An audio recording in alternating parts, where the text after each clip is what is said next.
సైతాను విశ్వవిద్యాలయం. అందులో అవిశ్వాస పట్టభద్రులు తయారవుతారు.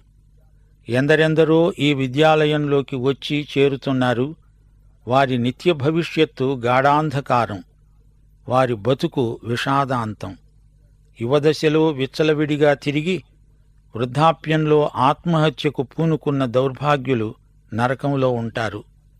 అజ్ఞానం, మూర్ఘత్వం ఒక కళాశాలను నడుపుతున్నాయి. దానికి సైతానే నిర్వాహకుడు.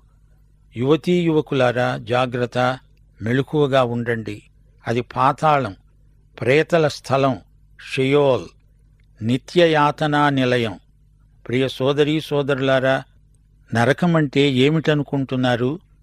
నరకాగ్ని మనుష్యులకు ఉద్దేశించినది కాదు. మనుషులందరూ పాపులు, నరకపాత్రులు నిజమే. పాపికి నిత్యమరణమే తగిన శిక్ష.